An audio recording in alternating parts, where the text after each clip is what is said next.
Sam, we got a lot of great things coming up. And this is the last time we're going to probably get together until FloydFest, because I know you're going to get swamped Thank you for the time. the next couple of months. Just coincidentally, some crazy stuff is happening in the world. Freedom of speech is getting wiped off the table. One of the late night greats, Stephen Colbert, was ripped off the air. And I feel like, why let that muzzle exist? And one of the things that he did that was so magical, I thought, and you guys can all have your own opinions, he had this thing called the Colbert Questionnaire. Yeah. And I'm sad that I'm never going to get to hear him ask that set of questions on air ever again. At least not on cable. I mean, he'll probably do some. Oh, yeah, he's got another life coming, but very good point. So what I'd like to do right now is to light a candle for Stephen Colbert. He doesn't know who we are. We've never met him before. He'll probably never see this, but maybe the universe will send him a little bit of positive energy, knowing that people care about him and care about freedom of speech. And so what if we ask each other the Colbert Questionnaire? Absolutely love it. And also encourage all of you guys who are listening to give us your answers as well. Right, let's keep the flame alive. Let's keep the Colbert the flame alive. Thanks for lighting alive. that during this too, man. This is going to be fun. I think It's so. really going to be fun. Yeah. It is, and thank you, Colbert, for giving us this. This is for freedom of speech. This is for fun. Hopefully right? one day I'll get to thank him in person. We should say thank you. Thank you, Stephen. thank you for all of the work that you've done. Yep. But Okay. also on This the is tail ironic. end of a legacy that extended way before him. And he always gave homage to the people that came before him and to his contemporaries. Absolutely. Salt of the earth and the #1 rated when he went out the door. And we honor him. And truly, thanks for saying that. We hope other people. Stop calling me truly and let's get to the questions. Okay, we've been talking about that. This is going to be fun. All right. What's the best sandwich, Bill? For me, that's an easy one. Cubano. Okay. It's the perfect sandwich. It's simple. It's packed full of flavor. And a lot of times sandwiches get a little tall for me. It's like a panini You know, you size, have or to like- clamp your mouth Yeah. open just to ingest it. Yeah. But the Cubano is nice and thin. You can get the whole thing in, and it's got this really intense flavor palette that just. And I'm not usually a hot sandwich guy. Can you serve a Cubano cold? No, it's impossible. Okay, you can't do that. You have to make it on the plancha. It's that's what makes it the sandwich. This is your favorite sandwich. I love the Cubano. Okay. Double corned beef on a Kaiser, provolone, light mayo, cut in half. Love it. Let me tell you, this is Grooby's New York Delicatessen. I'm going to give a shout out to truly my family. They're very upset that I do this. It is a very good sandwich. A very good sandwich, okay? We're going to leave it at that. These guys will call in. Now they're watching. Okay, question number 2. What was your first concert, Bill? That's a difficult question because I started going to concerts very You early did. in That's life. kind of unfair. But I'm gonna say the first concert that was memorable to me that I think about to this day, that sculpted who I am as a musician, and that I remember every note of, and that I probably wouldn't be who I am today without. Yep. Bella Fleck and the Flecktones. Get out of town. And I was with my friend Ryan Rogers, and we drove all the way to Hickory. You didn't drive. No, my dad drove. We rode in the back of our Volkswagen van, and we listened to Bela Fleck the whole entire way there. time? And they played an amazing set. And then at the very end of the show, they asked the audience, like, what do you guys want to hear as the encore? And they expected everyone to say Sinister Minister, right? Yeah, you're 8. But Are you 8 Ryan this and time? Ryan and I both yelled Sex in a Pan. And they acted very surprised the 2 8-year-olds were yelling "sex in a pan." Yeah. Which would normal. It might have been 9-year-old. It might have been 9. I don't know. That makes it better. So they played Sex in a Pan and then played Sinister Man. That's incredible. That's incredible. Mine's I tried to be cool at the front, which is true, and then it gets embarrassing. I actually, Epcot. Epcot has that lake in the middle, Sure. right, of all the countries and stuff. Yeah. I've been reminded later in life. I saw Tears for Fears, to Everyone Wants to Rule the World, on a boat. And I was on the exterior with my parents. It was a memorable thing that I have like bits and pieces of. I've been pieced together that memory, right? But then we go to the embarrassing, which is before my Fish days and etc. I saw Bush and No Doubt in concert. And if you remember, you shouldn't. Gwen Stefani and Gavin, were married, and a person in the front row, this is at the Roanoke Civic Center at the time, spit on Gwen Stefani in the front row, and the drummer addressed the situation. Stopped the set, addressed the situation. that sounds like a very polite way to put it. You're right. And then Gavin, he also came out and did that. And so Tears for Fears, that's kind of cool. Bush, No Doubt, maybe not as cool, but that's true. I love that. We're telling truths right now. Yeah. Right? Okay, Right. Next question. Apples or oranges? So for me, it's absolutely oranges. I love oranges. Like tiny oranges too, or like big ones? Clementines, tangerines. My wife loves tiny oranges. Yeah. I have 2 daughters, and my wife is a small person, so we usually buy the small ones because they just like little things. But first of all, I love the taste, and sometimes for some reason I feel like ingesting citrus makes me healthy. It's vitamin C. But also, there's something about peeling an orange. It's similar to like cathartic, peeling or? a hard-boiled egg. It's like how great it's going to be when you're done. It takes a little bit of time, and you're willing to put the work into it just to get that reward. It's a at the process. end. Okay, interesting. And I think you've mentioned on the podcast how much I love fruit. So if this is not true, I have been told my narrative throughout my life is that my first words were apple juice, not mom or dad. It was apple juice. I was obsessed with apple juice, the big jugs of it, when I was a child. I now obsessed with orange juice and all that good stuff. So kind of a gimme on that. Don't have the answer. Next question. Have you ever asked someone else for their autograph, and who was it? So I'm not a very big autograph guy. Me either. And mainly because I know as a musician what it's like when you've just traveled all day, set up your gear, sound checked, played a show, and then Someone asked you to write. you gotta break down your gear and get back in the car and drive to the next place. You've got to put on this fake smile and greet the people who've paid money to come see you, and you should do that. You should engage and talk to your fans and stuff. But I know what that feels like, and so I'm very rarely the person to ask someone for an autograph. But it has happened before, and I will just say the most recent time that it happened, which was a few weeks ago. Whoa. Bruce Hornsby Okay. played across the street.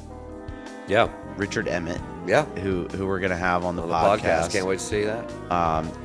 I went through my vinyl collection and found a couple of You're right across the street. Bruce Hornsby vinyl that I had, and my wife and I went over there. We watched the show, and I didn't expect anything to happen, but at the end of the night, I ran into Richard after the show, and I wasn't gonna say anything, but my wife Laura, she's a go-getter. She's in it, so she went up to Richard and said, "Hey, can you ask Bruce to sign these?" And he gave it to the tour manager, and he took him backstage and he signed them for us, and I thought that was very nice. He couldn't So read I it. guess I didn't ask him for his autograph, But someone else did. but indirectly I did. And I'd say sometimes that's just the way it is.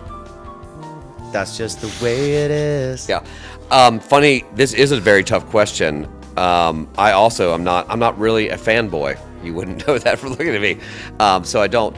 What this actually triggered in me was my autograph personally has gone downhill over the years, and I worry about it just going further downhill where it can't be legible at all, and how people do it consistently in the same manner. And that's just a personal thing that came up in my head. Mike Gordon.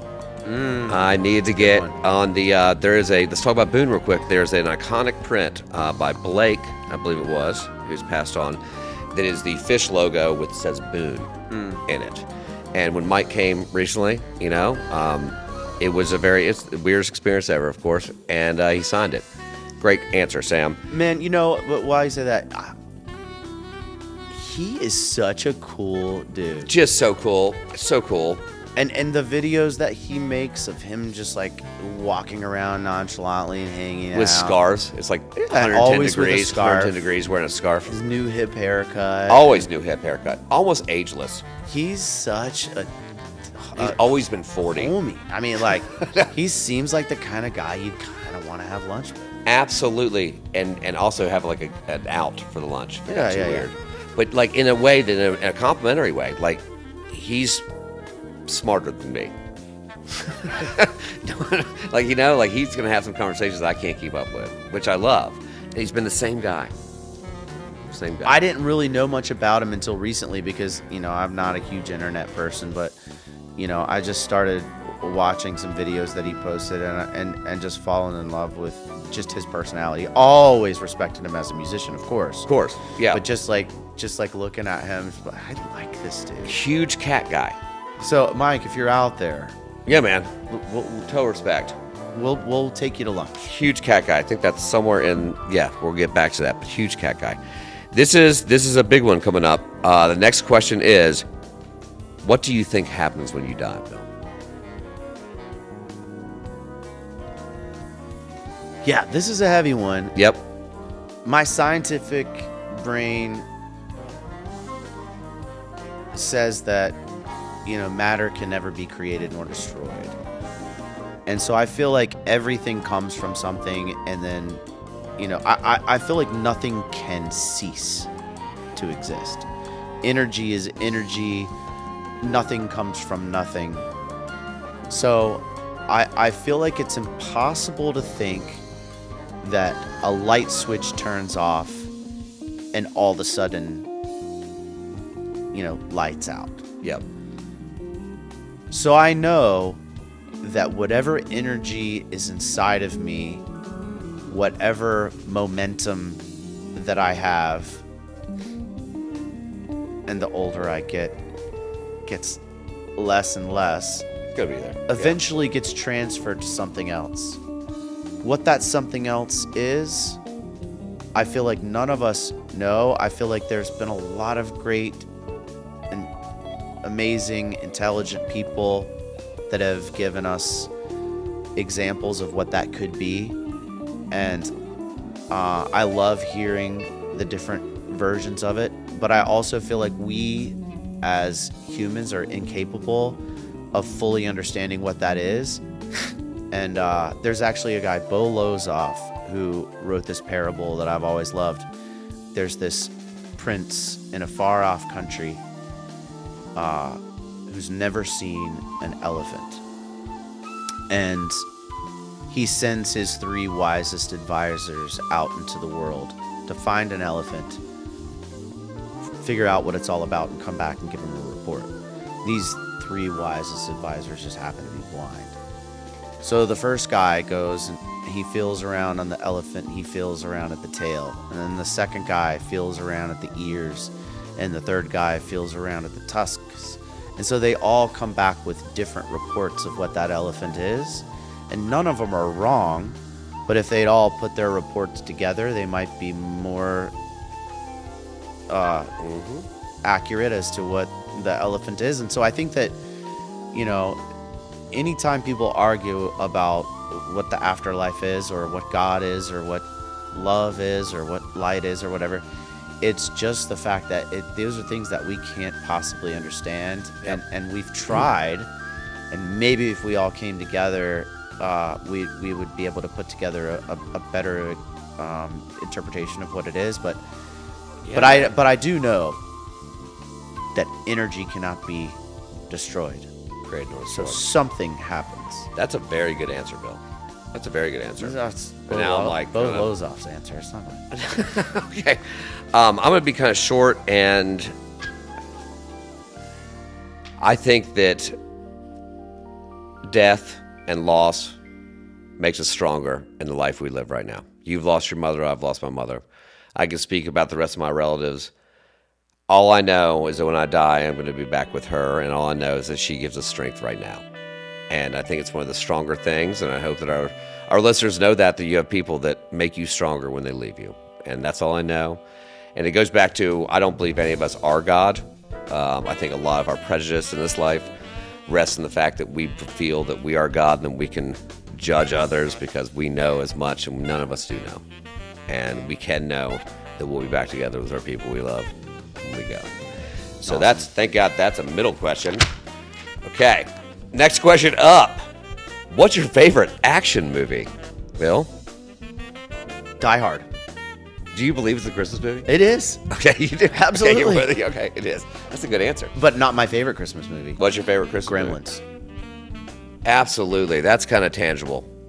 That is. Oh, wow. Okay. 48 Hours.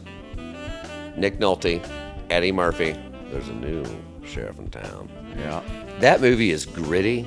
It's shot in that dark hue. There's some real... Nick Nolte's not very nice in that movie. Okay? Doesn't quite hold up. Incredible action movie. People may great. disagree. No, I love They that. may movie. disagree. Okay, I love that's that the great answer. I feel it. Next question: window or aisle? Hold on. We've got Alan. We've got Alan here, and we love Alan so much. We got to talk. Sorry, He's the I'll cut it middle out. seat. He's the middle seat, and we're gonna get back. He's gonna come on the show and talk about what's yours: window or aisle. I am 100% an aisle guy. Really? 100%. Just slight insight into that. Why? I'm going to tell you why. I am the kind of person, I like to know what's going on everywhere around me at all times. When I'm driving, I'm always like, which car is doing what? It is. Who's That's the entering control the freak. highway? But that's not control. How fast is that car going in front of me? Like, oh, that car behind me, it might be getting a little too close. Like, I'm always scanning the area around me. You So are. if I can be in a central point in any situation, But you're not the pilot. I know, but it's hard for me to accept that. No, it is for me too. That's very funny. We have the same similarities in that. Is I am a control freak. I realize because I'm not driving the plane, the pilot, right? And so that's where my fear of flying used to come in. I've gotten over it. But I'm a window. I don't know why, and I'll tell you this, props to my wife out there. She has continually allowed me to sit by the window and there'll be times when she's like, oh, do you want the middle seat? And that's not true. Now, I'll tell you this. I am envious of the window people. I look at them and I was like, man, I wish that I had the same romantic view of life that you do. Let me ask you, the window people, if they put their window down, do you get upset? Oh, they can do whatever they want. You think so? I've heard that too. By the way, here's props to the middle seat people. Middle seat, apparently, you can have both armrests. Aisle has the left armrest, or the right, whatever. And then, but the middle person has the middle. And you guys have more foot room than us on the window. Like the plane curves in. Yeah. Yeah, we covered that. This one's throwing me for a loop just looking at it here on this page. Next question, favorite smell?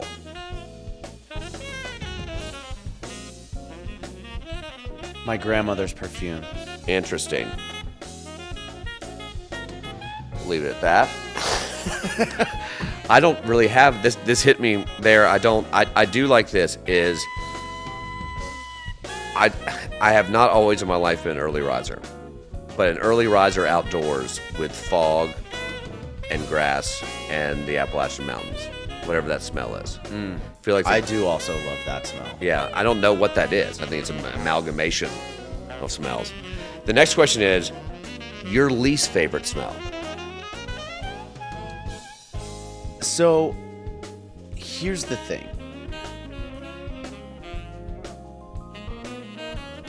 I don't necessarily believe in bad smells. You know, when you're a kid, Yeah. like, I mean, how old is it when you start to think that farts smell bad? That's a deep question. For a lot of your life, farts are just part of the everyday smells, and you do it a lot when you're a kid. You know, you poop a lot. You know, you're trained throughout life. Like, ooh, that's stinky. It's like, what's stinky? So you've been taught or conditioned to think that then some things are bad smells. I mean, it smells. You know that there's a smell, but who's to say whether it's bad It's right or wrong. good? That's deep. Now, you know, I can get behind the good smell. A good smell makes you think about something, makes you feel a certain way. Sense memory. You know, makes you feel a better way than other things. But a bad smell is just something that you've been told is supposed to smell bad. Yeah, so you've been conditioned to tell that's or associate that with a bad smell. Yeah. But if I had to come up with one, I would say when you're on the road and you've been driving for miles and miles and miles and your gas meter is getting like super low and you're like, oh my gosh, please let there be a gas station before my car runs out of gas, and you finally find a place and it looks like the gas station might fall over, and it has one of those bathrooms that you have to get the key from the person at the desk, and it has a big thing attached to it. Yeah. And then you go around the back, and as you're trying to unlock the door, there's like bugs flying through the crevasses, and you finally open the door, and it looks like one of those opening scenes of Law and Order SVU, and you open that door. That smell, Not your favorite. Maybe isn't great, but you get used to it. I mean, you can still You get used to it. stand You get there used to it. and Yeah. empty your bladder. I've got a current answer for this, and I'm going to give a shout out to Melissa Catola, a staff volunteer in the festival world. We just recently, this past week, had an event at the Exchange, and we had Shout out Exchange. Exchange Music Hall, Roanoke, right? Virginia. Roanoke, Virginia. Check that out. And we had 8 very, very great restaurants that came and set up booths, and people were doing sampling at a gala event, right? And they had myriad different foods. You know, they had all sorts of stuff. And I was going back to my staff, and I was saying, hey, we should go up there and try some of this stuff, right? This looks good. And she turned to me, and she's a foodie, a lot of credit and all this stuff. She's like, you know what happens when all of these different food smells come together and I smell them? It reminds me of a food court at a nursing home. And when she said that to me, I flashed back to my great-grandmother, Gigi, and we had her at the very end in a nursing home in a very similar situation. I had not thought about that memory, that smell memory, for so long, and she's exactly right. So thank you, Melissa, for reminding me of a smell that I absolutely hated. 2 good answers. Next question. Earliest memory, Bill. Earliest memory. There was a light at the end of a tunnel, and then some doctor's hands reaching in. No. Oh, no. No, my earliest memory, I don't know. I'm my brain isn't braining. No, that's fine. Oh, you go first on this one. Yeah, I'm going Let to me go think into that about really it. quick. I always have to go first. You go first on we this have one. like 2 left. We're Let going me to do like think of this. it. I had asthma as a child, and apparently it got very, very bad. It's very interesting. I was a swimmer, or I was put into swimming to beat asthma, and it was successful. When I swam, I beat asthma, or I think I beat asthma.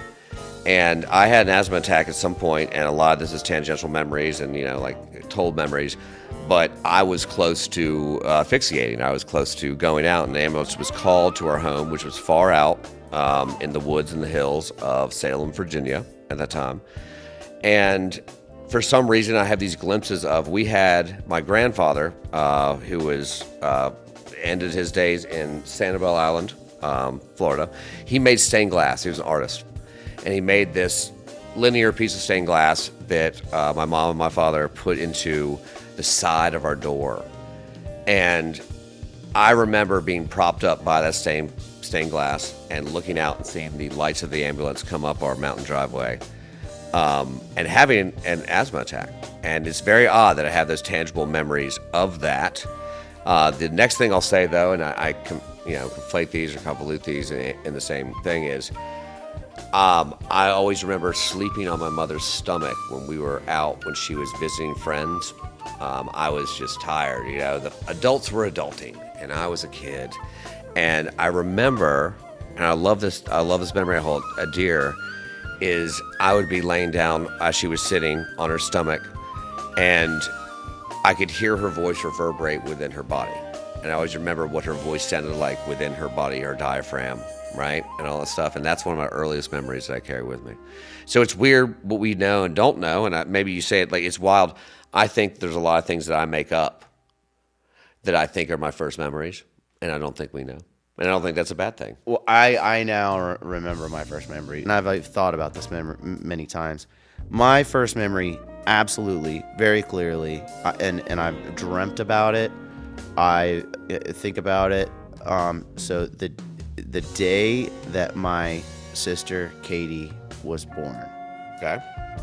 I was a year and a half old, and I remember Mommy was gone, and things felt weird. And then Mommy came home, and there was this other critter. Yeah. And I ran underneath this chair that we had in our living room. It was this leather chair that had this void underneath the seat. Mm-hmm. And I went under there and hid because I was scared of whatever the heck this thing was that came back, and was a little bummed That you weren't the only one? that it was going to be taking attention away from You were. me. You felt that. You felt that. Oh, heck yeah. That emotional thing. Well, I mean, I'd never experienced anything other than just me being. I was the first child. I was the first grandchild. Wow. I was the first everything. I had never Wow. seen another baby in my life, And so when my sister came home, I just remember being like, "What is this thing?" And then eventually, You got used to it. She was pretty cool. Yeah, see, you had that like right sizing of your life. I didn't. Yeah. That's why I'm like I am. Yeah. I hate myself too. You can ask the next two here. What's that next one right there? Cats or dogs? Good ask. Very interesting. We're gonna go both here. I have cats now. I'm a cat dad. I love Boone and Lucy. Shout out. They're watching at home from home. I was a dog person, and we've talked about this a bit. Is I travel a lot for music and work, and I'm always gone. And it's much easier in a life right now to have cats, and they are very lovable. They do pick a favorite, and that's really tough for people. But dogs rock, and I miss my dogs. What about you? Cats or dogs, Bill? Absolutely dogs. Okay. Okay. There's something magical about cats. I feel like they may be a doorway to another dimension or something like that. And there's something about them that I wish I understood more about. But dogs, Dogs are great. They're love. I wish that I had the ability to love the way that Absolutely. a dog loves. It's almost like heartbreaking how much they love. Oh, though. it's insane. It's like the moment you start to fall in love with them, you know they're gonna die, and just. Oh, thanks for turning this sour. I know that's spooky. Let's do our last question. Okay. Last question. Here we go. Yeah. I don't like this one, but I'll ask it anyway. It's tough. You get one song to listen to for the rest rest of of your your life. life. I What's know. that song? I know this answer is gonna be fake, but it's actually true. If I had to pick one right now, Estimated Profit, Grateful Dead. Oh, Yeah, beat that. Yeah, settle up, bro. you should have gone Estimated Eyes. Estimated Eyes. I can't do a. It's on. It's one track on. I should say Barton Hall, 1977. That's There what you I go. should have said. One song. What's yours?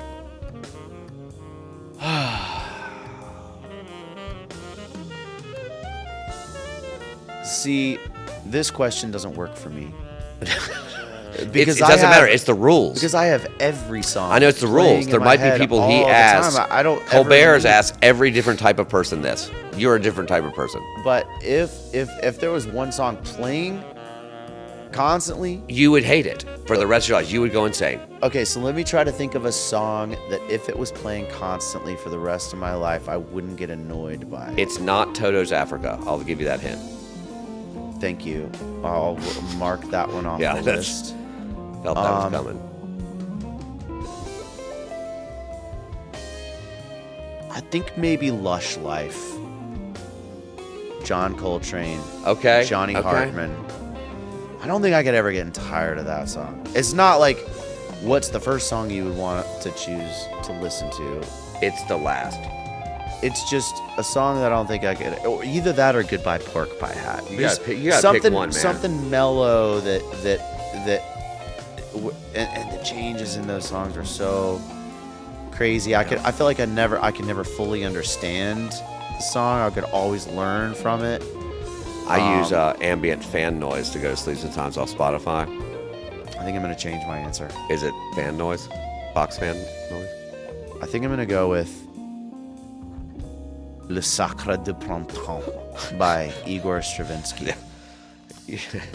Because that's a long one. See, I don't know that. The Rite of Spring. Okay. I could listen to that song forever. Okay. Ever I know. and You ever. picked 3 already. You know what's amazing about this, and I hope everyone else, maybe not everyone else, but people try to do this, is we just learned a whole bunch about each other. And had a great conversation. Right? Of having good conversation. These are impetus. These are catalysts for good conversation. Thank you, Stephen Colbert, for bringing that to our attention. But people should learn more about each other, listen to more from each other, be active listeners, right? Don't talk unless you can improve Milton the silence. Bradley, make the Colbert Questionnaire board game. I mean, dude, absolutely. Let's do what we can to take this muzzle off of free speech. And let me make a challenge to you, Sam. Let's do it, please. Yeah. How about we come up with our own questionnaire? Let's do it. And it may take a while to refine it. Okay. Yeah. I think it should be less than 15 questions. Yes, it was 13 big Maybe ones here. we'll go with like 5 or 6 or something like that. Yeah. But, you know, maybe we'll take the inspiration from the great Stephen Colbert and come up with our own Go4Sam questionnaire. Yeah. And Go for questions.